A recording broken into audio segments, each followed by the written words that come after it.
கடன் வாங்கியிருப்பாங்க.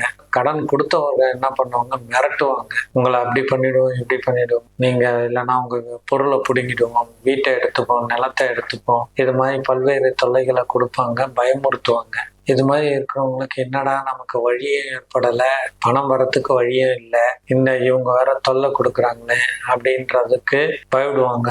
அவமானமாக ஏற்பட்டுடுமோ, நம்மளை எல்லாரும் கேவலமா நினைப்பாங்களோன்னு மன உளைச்சல் அதிகமா இருக்கும். ஏண்டா வாழறோம்னு நினைப்பாங்க. இப்ப ஏற்பட்டவங்களுக்கு ஒரு அருமையான ஒரு உபாயம் ஒண்ணு சொல்றேன். என்னன்னு சொன்னா, பைரவர்களை நான் எண்ணற்ற வகைகள் இருந்தாலும் இந்த சொர்ண பைரவரை வணங்குதல் மிக நன்மை பயக்கக்கூடிய விஷயங்களாக இருக்கும். இது சில சிவன் கோயில்கள்ல சொர்ண பைரவர் இருப்பாரு. அது மாதிரி கோயில்களுக்கு நம்மளுக்கு அருகாமையில இருந்தா அந்த சொர்ண பைரவரை போய் தாமரை மலர் கொண்டு அவங்கள போய் அர்ச்சனை பண்ணலாம். ஒரு தாமரை மலர் கூட வாங்கி கொடுக்கலாம். பணம் இல்லை அப்படி அந்த ஒரு மலரை வாங்குறதுக்கு கூட நமக்கு 10 ரூபாய் இல்லாத நிலைமையும் இருக்கும். அப்பேற்பட்டவங்க மனமுருகி அந்த சொர்ண பைரவரை தேய்பிரை அஷ்டமிக்கு சொர்ண பைரவரை பார்த்து வணங்கி, எனக்கு காசு பணத்தை கொடுங்க, செல்வத்தை கொடுங்க, என் கடனை தீருங்க, என் எதிரிகளை சாந்தப்படுத்தி அவங்களுக்கு பணத்தை கொடுத்துடணும் அப்படின்னு நீங்க வேண்டிங்கன்னா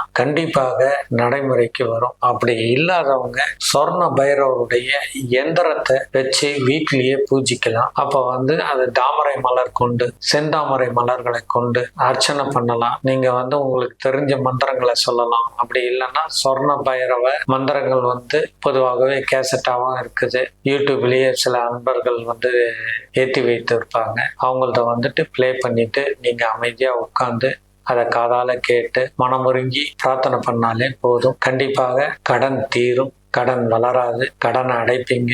கடன் கொடுத்தவர்களும் உங்களுக்கு எதிரியாகாம நண்பராகி உங்களுக்கு மிகப்பெரிய நல்லுறவு ஏற்படும். நீங்க உங்க வாழ்க்கை இனிமையாக அமையும். இந்த பரிகாரத்தை கடன் வாங்கியதால ஏற்படக்கூடிய எதிரி தொல்லையை நீக்கி கடனும் அடையும். இதுக்கு சொர்ண பைரவரை அணுகிறது தான் சால சிறந்தது. சொர்ண பைரவர் இல்லாத சன்னிதானமா இருக்கு அப்படின்னு வச்சீங்கன்னா, நீங்க சாதாரணமான கால பைரவர் இருக்கிற சன்னிதானத்துக்கே போயிட்டு நீங்க சொர்ண பைரவரை மனசார நினைச்சுக்கிட்டு கால பைரவரை வழிபட்டீங்கன்னாலும் உங்களுக்கு அதே பலாபலன்கள் கிடைக்கும். அதனால சொர்ண பைரவரை தேடி அலைய வேண்டாம். நம்ம ஊர்ல சொர்ண பைரவர் இல்லைன்றத மனக்கசப்பும் உங்களுக்கு வேண்டியதில்லை. கால பைரவர் கண்டிப்பாக எல்லா சிவன் கோயில்லையும் இருக்கும். அவரை நினைச்சு வணங்குனீங்கனாலே நிவர்த்தி ஆகும். ராகு திசையிலையும் சனி திசையிலையும் கடன்கள் ஏற்படுவது தின்னும். சுப செலவுகள் ஏற்பட்டு கடன்கள் ஏற்படும்.